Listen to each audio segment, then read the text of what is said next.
On today's show, early Houston Rockets preseason takeaways, how certain players are responding to the challenge that Ime Udoka is presenting them, adjusting from some of their old habits and embracing this new identity, this new style. Can Cam Whitmore crack the Houston Rockets rotation? What has to happen for that to become a reality? And then our old friend Bill Simmons decides to talk about trading Jalen Green out of nowhere and why the way that Simmons brought it up makes zero sense, but it is something that Rockets fans are going to have to monitor throughout this season and going into next offseason. It's all coming up right here at Locked On Rockets. This is Mission Control, Houston. Ignition sequence start. Throw it up to Jalen Green. Sengun here in the short roll. Oh, my, that's the no-look. Jabari for three and the win. Yeah! Look at Tari, Eason. Here comes Tari. No! T-minus 15 seconds. Guidance is internal. The Houston Rockets select Thompson and Cam Whitmore. One thing I have never done is not made the playoffs, and so we want to take that step here as well. 6, 5, 4, 3, 2, 1.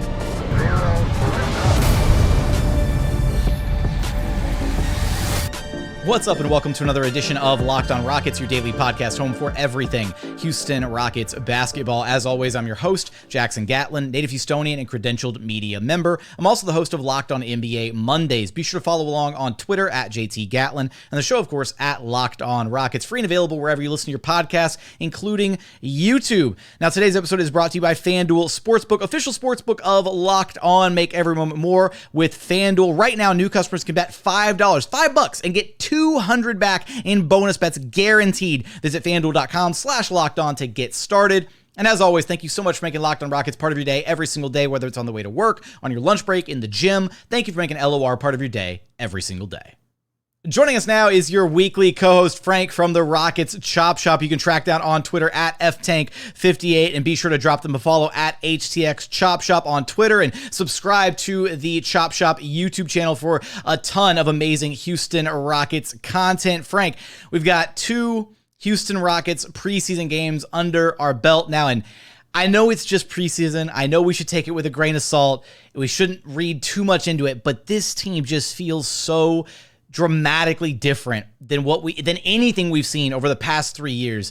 A new defensive identity, a new leader in Ime Udoka, a culture shift, all of it. And it's really exciting just finally seeing it coalesce and take place on the floor, especially in the most recent win against the Pelicans, which, I mean, look, let's face it, the Pelicans should have won that game, and they didn't.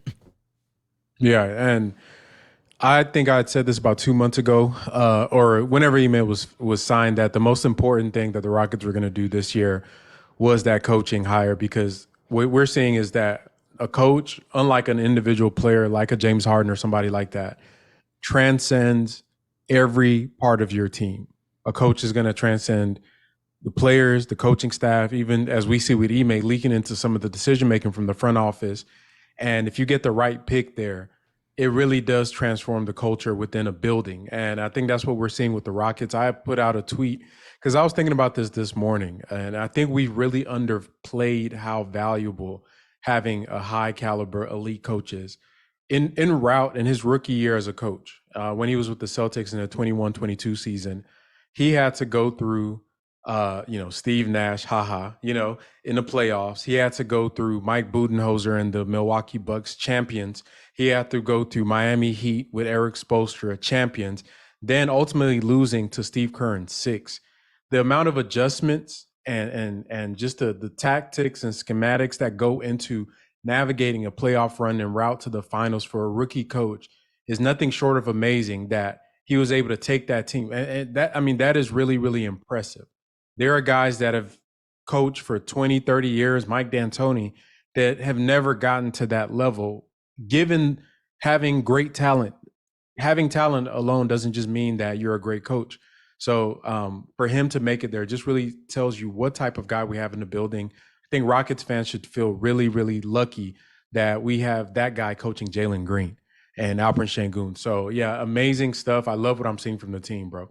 It's really been a big couple games, and I echo your sentiments right about Ime. To me, he was the guy that I thought had all the right tools for this Rockets team to get them to where they want to be. And it's something that, we talked about a little bit on the show back when Ime was hired. There was, this I think there was this idea that Ime had to rush to take like the Rockets job or whatever, but he really didn't. Like, you saw how many other jobs opened up, right? He could have had basically his pick of the litter. He could have had Milwaukee. He could have had Phoenix. He could have had wherever. He could have had Philly, honestly, if he wanted it, if he had just waited a little bit more. I think he really saw what Houston had. I think he took a good long look at the young talent, the ability to add another top pick with number 4.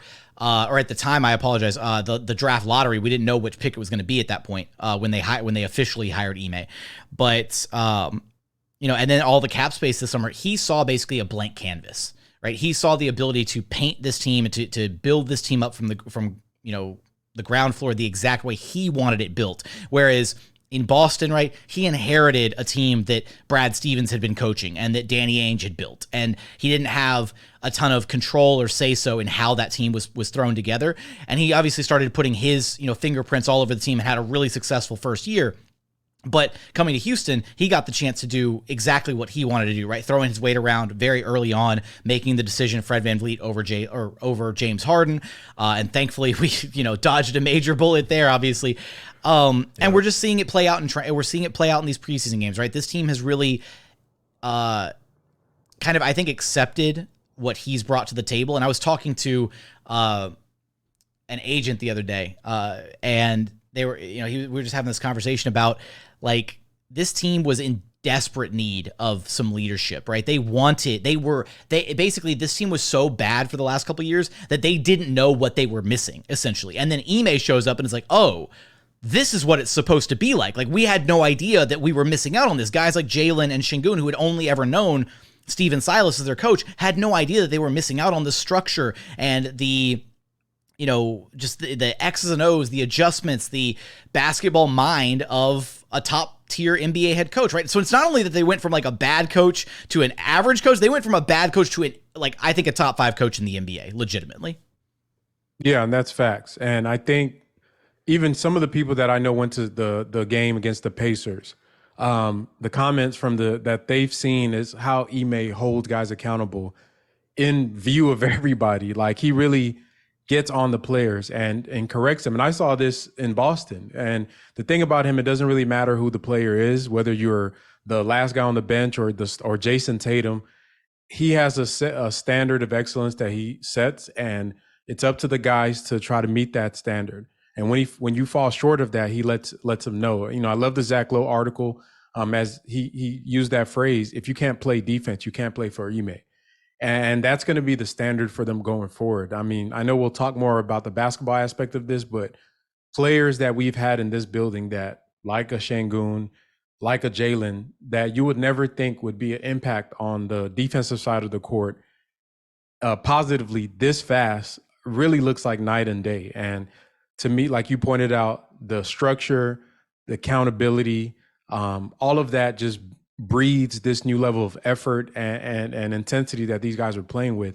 And if you want to change a culture, it really starts with that end. And once again, I hate talking about Steven Silas, but my issue with the tanking years wasn't the tanking itself, the losing. It was that you could have still purposely lost games, as a lot of teams do, without jeopardizing the culture of your squad, without holding guys. I mean, you don't need to win 50 games if you're just telling a guy, hey, run on defense. If you're not, I'm going to bench you. We don't see culture questions about the OKC Thunder, right? Like there's no questions about their culture, and they tanked just as Yeah, well, there you go. They tanked just as egregiously, if not worse, than the Rockets did for parts of these, this rebuilding stretch. So. Yeah, so it's I think everybody gets to see like what a lot of people been talking about for the past few years. This is what it is, and especially for a young team, it's the perfect time. Like you said, the blank canvas thing I think is perfect, and I think the move not to get James Harden was a reflection of that. He has a vision of what he wants in a team, and like he said, James just doesn't fit that, because that'll be another voice in the room that may pull some of the ears away from what he's trying to tell them. But really exciting stuff to see, and I love that everybody is bought in, from vets down to the youngest guys. Everybody's bought in, and they're like preaching that one mission of just improvement and just setting excellence as a standard. So yeah, man, I am so excited to see what the season has in store for the Rockets. Coming up, early preseason standouts, and hey, can Cam Whitmore manage to crack the Houston Rockets rotation? What has to happen for that to become a reality? And our good friend Bill Simmons had some thoughts on Jalen Green's future potential trade in the works for some reason. I guess Bill Simmons doesn't want Jalen Green in Houston anymore. We're going to get to all of that and so much more in just one moment. First, today's episode is brought to you by FanDuel. Snap into action this NFL season with FanDuel, America's #1 sportsbook, because right now new customers get $200. That's $200 back in bonus bets guaranteed when you place just a $5 bet. $200 in bonus bets, win or lose. If you've been thinking about trying FanDuel, there is no better time to get in on the action. Right now, you can take a look at the outright Super Bowl 58 betting favorites. The San Francisco 49ers at plus 450 to win it all. The Kansas City Swifties at plus 500. The Eagles at plus 650. And then rounding out the top five, you have the Buffalo Bills at plus 1,000 and the Miami Dolphins also at plus 1,000. The app is so easy to use. You got to check it out. There's a wide range of betting options, spreads, player props, over-unders, and so much more. Just visit FanDuel.com/lockedon to kick off this NFL season. FanDuel, official partner of the NFL. And continuing on here at Locked On Rockets, your daily podcast home for everything Houston Rockets basketball. Now, Frank, we've had two preseason games to kind of, learn about this team, their identity. Through these first two games, we've had some really big standout individual performances. I think Jabari Smith Jr. has probably been far and away the Rockets' best overall player through these first two games.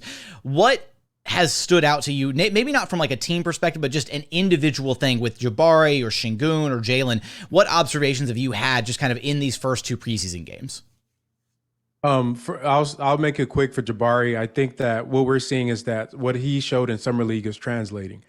And if that's the case, if Summer League was not a fluke, then it's to me, it changes the dynamic of the team. Because what we saw last year wasn't who we thought we were drafting in Jabari Smith. Whatever the factors were, whether it was him being utilized incorrectly or him being a rookie, being thrust on a big stage, maybe he wasn't prepared for. I think that I go with the latter on that because I just feel like physically he wasn't ready. He is better suited this year to play in the NBA. And if that game is real, then that changes everything for the Rockets.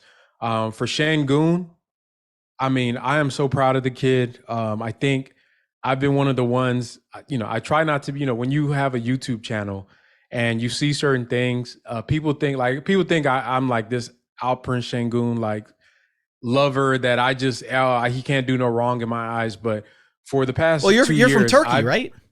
I know, right? Native Turkish. But anyways, we got the native Houstonian and the native Turkian. I don't even know how to do that. Born and raised. But I've been saying for years, bro, like the defensive thing, you really can't fault him. And Ime Udoka said, I think you might have asked the question. Yeah.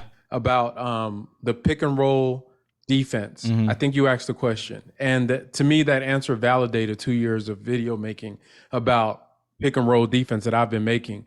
He said the onus is on the guards and the wings to fight around the screens. That big man that is there fronting for them is helping that guy out. So when we blame Alperen Sengun for Dame coming off a screen and hitting a shot, that was really Kevin Porter's and Jalen's fault because that's their man. He's helping you out. And I think the fans, a lot of people saw that and will say, oh, man, he's just standing there. He's supposed to. A big man has to abandon their own assignment to help the perimeter player out in those drop coverages. So I've been saying, like, it's a team defense. It's not something you can blame any individual on. But the perimeter defense was so horrible that we couldn't really judge what he looks like. I'm seeing what I'm seeing now. The dude is out there everywhere. Even though he's not a great athlete, he's in position. He anticipates where people are going to be. He knows where his help is coming from with defenders like Dillon and Fred now on the team with the internal development and effort being given by his peers that were here last year, night and day. And the last player I want to touch on is Jalen Green. I know a lot of people are kind of, he's not scoring as much as they want him to do. I love what I'm seeing from Jalen. It's going to be for him. He's going to be the one that takes the longest to really show himself in his new system because he had the most immersion in the old system. He was a ball handler. He had a lot of those pick and roll reps. he was playing lazy defense. And he's got the biggest guy. learning curve, right? Because he was very much indoctrinated into that style. Facts. Yeah. And for him to come out of it, unlike Jabari, a role player last year, Sengun, a role player last year, all these guys were role players. Jalen was the guy. So for him to come out of it, it's going to be a longer runway for him. Everybody just chill out. He'll be fine. I love everything he's doing right now is on point, hitting all the things that you want him to do, playing unselfishly, still struggling off ball defense, but giving good effort. And that's all you want to see from him. But overall, I think all of our sophomores and third-year players, I am just happy and just pleased with how they're performing so far under this new regime.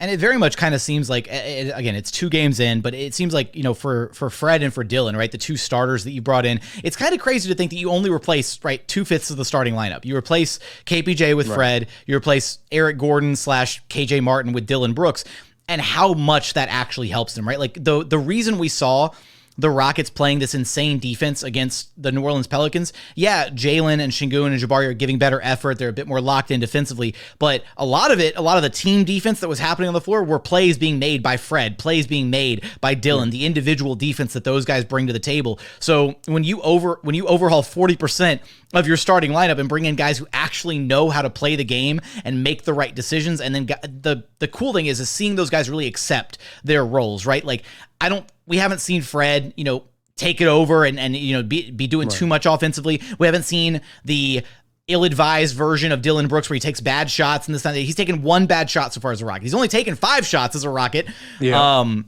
And so far, I'm loving what I'm seeing out of those 2 guys. And I think you're absolutely right, Frank. Like, we're seeing these little steps of some of the internal growth that we want to see out of this young core, taking those steps in the right direction. Because at the end of the day, you can bring in the vets. Ime, you're going to get a plus there. But the amount of success this team can have this season is going to be, I don't want to say entirely dependent, but mostly dependent on how much internal growth you get from the young core, right? If a couple of these guys start taking those massive steps forward, this could be a very different team by the end of the season, play-in, maybe playoff bound. I don't know, man. There's a lot to look forward to this year. I also think that even you, with the 40% analogy you just said, the fact that KPJ to Fred VanVleet, to me, the impact of that is more than what you could quantify. And I know, obviously, that we've talked about this before with just, you just replace Fred with, it's like replacing a third string quarterback on a football team with a starting level. I mean, that is huge. I mean, you can't quantify the impact of having a floor general and a guy that's going to lead your team on both ends of the court. I was watching clips of some of the old Rockets last year, and bro, if you see how bad we were as a team with guys quitting mid-play or something goes wrong, they just start walking down, compared to what you see with the intensity and how everybody runs and gets everywhere with intention. It is night and day, and you have that extension of the court there with Fred VanVleet. To me, biggest, just second in line when you talk about impact as far as the moves the Rockets made. Coach Udoka is number 1. Fred VanVleet is right under there, because he has also set a culture and a trend and a seriousness. You can see it. You're there with them in camp. They basically might start calling him old man Fred, because he brings that maturity to our team, and I think that's what these young guys really needed, and you can see it on the court. But that was a huge move for them, getting a veteran point guard that's no nonsense and about that action. So yeah. He's an incredibly steadying force, right? And you said it, the extension of kind of Ime Udoka on the floor. It's nice that they kind of share, right, a similar personality, a similar demeanor to how they approach the game. Very no nonsense, very gonna, cut and dry. They're gonna tell you exactly how it is. They won't be afraid to pull any punches. If you're messing up, they're gonna call you out for it. Yeah, I mean, so far it's been great what we've seen out of these guys so far through these first couple games. I will say, Cam Whitmore, right, had the big first game. A lot of Rockets fans, especially here on the LOR YouTube channel, thought he should have been our Locked on Rockets player of the game for that one. And look, he got a lot of points. But I saw that. I was watching that episode. He was playing against the garbage team. Bro. Yeah, okay, thank you. I appreciate it, Frank. You see, you saw what I saw. I was like, come on, it was fun to see. But I think there is a legitimate case to be made. Can Cam Whitmore crack the Rockets rotation, and what would need to happen for that to be the case? Plus, we want to, revisit with our old friend Bill Simmons here. We're going to get there in just one moment.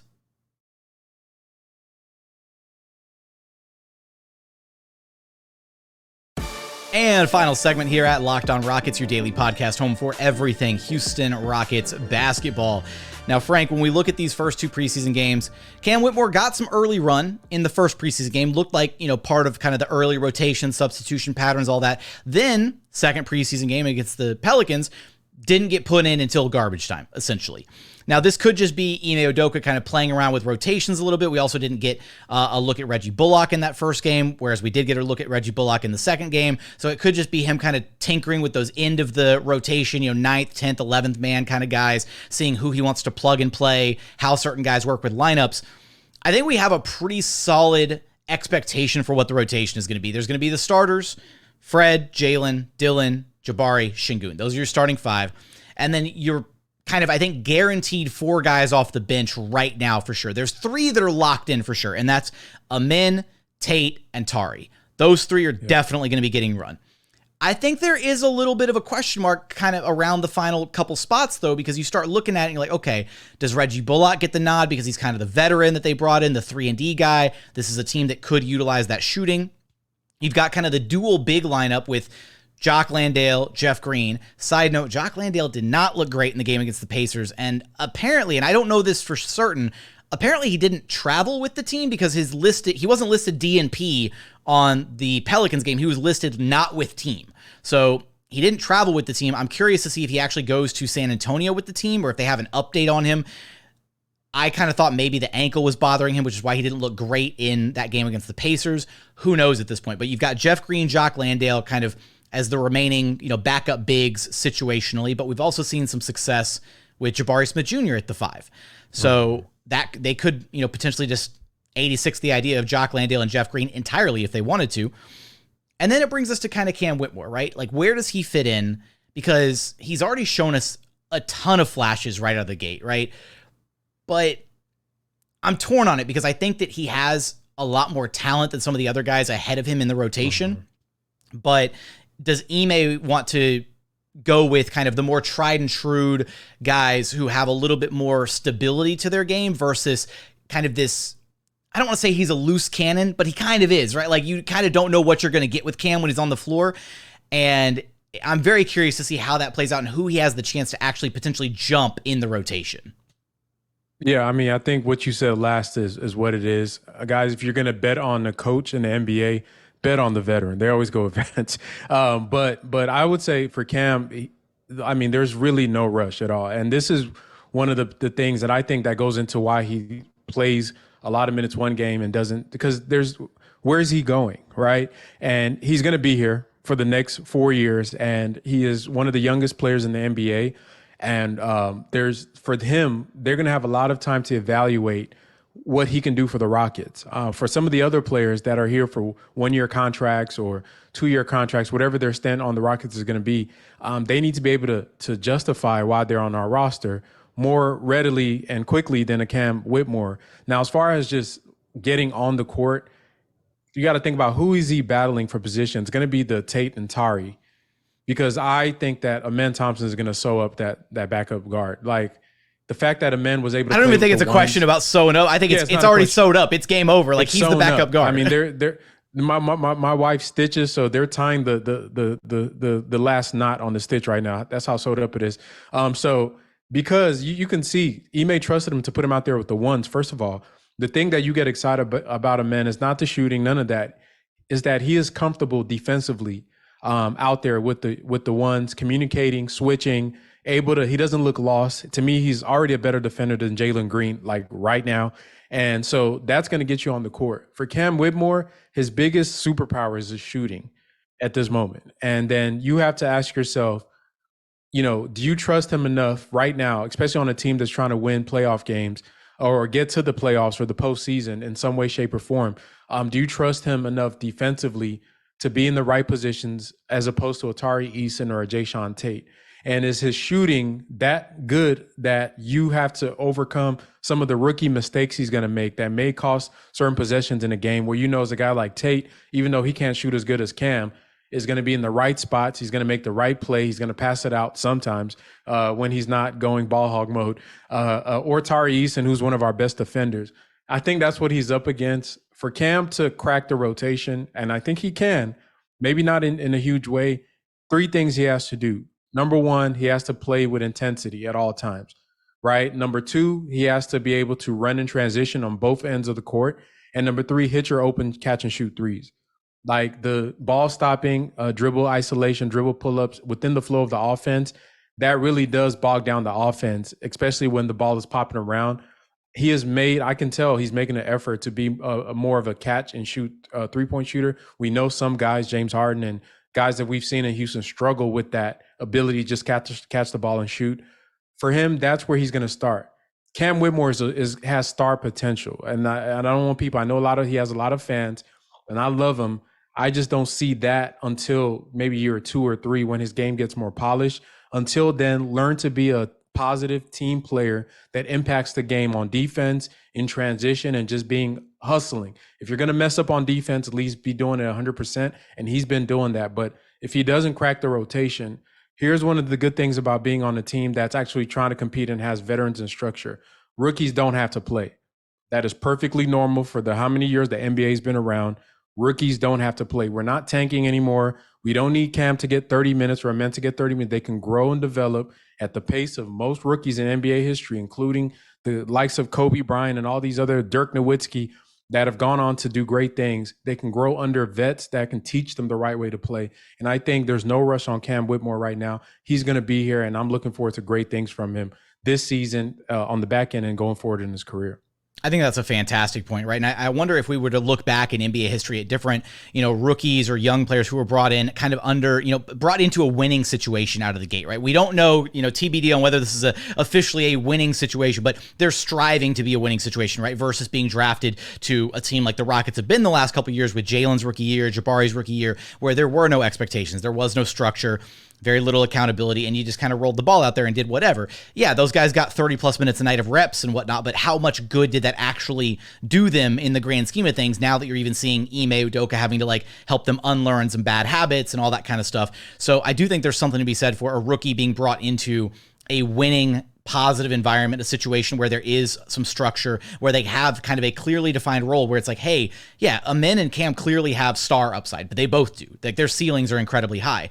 But their roles right now out of the gate, Amen's going to be the backup point guard, right? He's not going to be the superstar on the bench. He's not going to be, jacking up 20 shots a game or anything like that. He's going to run the second unit, and there's going to be firm expectations of him to involve the other guys, not go hero ball with anything, in the second lineup. And then same thing for Cam, right? They're basically molding him into, ideally, right, like a 3-and-D wing out of the gate. That's kind of his role. He wants to be a catch and shoot guy. He's really working on the shot. We know that he has that in his bag. He was a good shooter in college, just didn't get as many attempts to shoot from beyond the arc, catch and shoot wise, as he will with this Rockets team. So it'll be really interesting to see how those two guys kind of develop when you compare them to their predecessors, right, in the Jalen's, the Jabari, Sengun, Tari, and kind of seeing how their first year kind of comes along. I do want to talk about this Bill Simmons note from, as far as Jalen Green is concerned, because it's such I don't want to say that it's completely off base here from Simmons. And I was going to run this clip back, but I don't even, it's like a 3.5 minute clip. So we'll just give you guys the footnotes here. So essentially, Bill Simmons is making the argument that he doesn't see how Jalen Green fits in with this Rockets team. That he would rather see Jalen Green in a different situation. He doesn't think that the Rockets need Jalen, and he doesn't think that Jalen needs the Rockets suddenly for some reason. Talks about the fact that Cam Whitmore being this potential scoring punch off the bench is cause enough for moving on from Jalen Green suddenly. And then he talks about wanting to see Jalen in a different situation, a better situation, his words, and mentions Charlotte as a better situation for Jalen Green because Melo can pass the ball. I really don't know. I don't know if Bill just smoked a ton before recording this podcast or what. This is the most far-reaching take that he's ever had. Him and Kai Jones have the same dealer. That's all I'm going to say. They on the same. Whatever Kai on, that's what Bill is on, because that is a wild take. Look, and I think, and I've seen some, in Rockets Watch the other day during the game, there were some Rockets fans who were trying to figure out what happens with Jalen down the line, right? I think that is an important thing to consider this year. This is the year for the Rockets to learn what they have with Jalen and Sengun. And again, it goes back to, I know you said it earlier, I want to echo the same sentiment. I hate having to go back and highlight the Steven Silas era and say, well, this is frustrating because of XYZ, but it is because if we had had some more structure or whatever these past couple of years, we could already have an idea. Is Jalen the guy? Is Sengun the guy, right? The Magic figured that out year one with Franz Wagner and then year one with Paolo Banchero. They were like, these are our two building block cornerstones. Now we got to figure out the right pieces to put around them. We still don't know the right pieces to go around Jalen or Sengun or Jabari because we don't know which one of those guys is the guy yet. And this year is really important because it's the extension year for Jalen and for Sengun. So the Rockets are going to have this season, and then they've got to make a call this upcoming summer. Do you extend them? Do you give them the max rookie extension? Do you negotiate with them a little bit? Is one of them or either of them even worth the max? And then the part that you have to really start to consider is, down the line, is it better to have Jalen Green on a max rookie extension, or even slightly less than the max, whatever, or Ime Thompson on his rookie scale deal? Because there's a world where, you said it already. I mean, Ime Thompson right now, better defender than Jalen, better playmaker than Jalen right now. Jalen's the better scorer at this point. And even then, there might be an argument for their ability when it comes to finishing in and around the rim, potentially. There might be a world where Ime is the better player than Jalen like halfway through this season. And if that's the case, what happens? Do you bench Fred VanVleet? Do you bench Jalen Green? Do you shift the lineup and move Dillon Brooks to the bench? Do you just keep playing him in his role off the bench? There are a lot of considerations that this team is going to have to make down the line. And it's funny that we got a second to clown on Bill for a second, but his point is kind of interesting in the standpoint of it. We don't know if Jalen is a long-term fixture of this team yet. And it feels weird saying that after just 2 preseason games, but that is something that this team is going to have to consider down the line. And that's why this year is so important for him. And I have every bit of confidence that he will adapt to the system and that he can still be like the number one option, the focal point, the go-to guy for this team. But like you said, this adjustment is going to be hardest for him than any other player on this roster. I think, and great points, by the way, and that is a conversation that I've thought about a little bit, not really delve in, but as that this summer, like next summer, approaches, it is going to be a real big, it's so important. That's an important discussion that Rockets fans and the front office is going to need to have. And it's a good problem, but it is a problem to have. We have a lot of mouths to feed and a lot of guys we have to pay. And this is the nature of aggregating a lot of talent. Not everybody's going to make it to see the other side of when the Rockets are contenders, because that's just how the NBA works.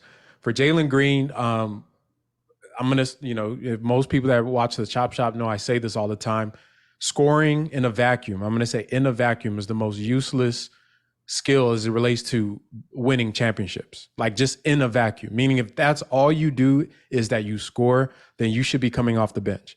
Because I rather have a guy that's a passing defender or that plays defense or rebounds or does 2 other things rather than just score. If you're going to score, you need to pair it up with another elite skill, whether it's playmaking or defense, in order for it to just be maximized. Unless you're like Steph Curry, who is the greatest shooter in the world, and then you can be an ecosystem unto yourself. For Jalen, I obviously I don't see the Steph Curry thing happening. He needs to keep doing what he's doing right now, which is just keep learning how to be an impact player. There was a play that I think it was the first play the Rockets scored on against the Pelicans, where they ran an action that got Jalen and Jabari Jabari set a screen for Jalen, and Jalen was in the corner. Jabari was kind of in the mid post area, came up, set a flex screen. Then Jalen cut to the basket for a lob where Sengun at the top of the key was ready to throw it to him. And then Zion and Kyra Lewis both ran after Jalen, knowing that that's gravity. And that led to Jabari's first bucket, which was a wide open, like practice 3-point shot.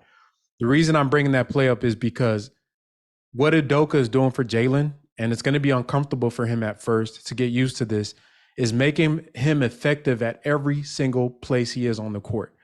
If he's just effective on ball, then maybe Bill Simmons is right, especially in this offense that we run. But for Jalen to really be valuable as a scorer, to even touch that Steph kind of role, he has to have gravity wherever he goes. And that's going to be cutting, coming off of screens to shoot, obviously on ball with the 2-man game with Alp. And then you pair that up with at least defensive effort. We know he has some ability to play defense, but the off-ball thing needs to improve. Then he can justify it. We won't know what Jalen's value is till we're in a playoff setting, honestly. There's, in the playoffs, like it's cute having the Fred VanVleets of the world, the Dylan Brooks, the the Tates. But when you get to the playoffs where all things are even, the extra stuff, what I call God-given ability, is what separates the teams that go far from not. And Jalen is one of the few players on our roster that has that extra level of God, that God sprinkled a little bit more on him. If he can tap into that in those high leverage moments, then you see why players like him that can score, that stuff becomes real valuable. But to get there, you got to win games. Can he add to winning to get us there and justify what he's worth? That's why I think this year winning should be their number one goal, because then in the context of a playoffs, I think he's going to show out. But it's a real question, bro. And for Sengun as well, like all of these things are going to come to the forefront. They have to make a decision. I'd be surprised if somehow, some way we made it through the next 3 years with all four of our draft class prior to this year with Tari, Jabari, Sengun, and Jalen. If we make it through that and somehow keep Cam and Amen, if we make it through with the 6 on a contenders team, it would have been some voodoo or something that Stone did. But otherwise, I can see one of them being moved. I just don't know who it is at this point. Fantastic points on Jalen. And again, I don't want this segment to come across as like doubt or anything where we're just, I just think it's something that should be, a topic that we're going to revisit throughout this season. And again, I think I've got every confidence in the world that Jalen can turn into the player that we all think he can still become for the Houston Rockets. But Frank, on that note, you know the drill. Let everybody know where to track you down at. Yes, sir. The Rockets Chop Shop on YouTube. Y'all tap in with us. We do the post-game live streams, and I drop breakdown videos. I'm going to try to do it after most of the games. I don't know about all the games, but I appreciate the support. That's going to do it for another edition of Locked On Rockets. As always, thank you so much for checking out the show. If you haven't done so yet, please consider subscribing wherever you listen to your podcasts or on YouTube. Just search Locked On Rockets. Be sure to like, comment, and subscribe. Do you think Cam Whitmore can crack the Houston Rockets rotation? Let us know in the YouTube comments. But as always, thank you so much for watching. Thank you so much for listening. And we look forward to having you back right here at Locked On Rockets, your daily podcast home for everything Houston Rockets basketball.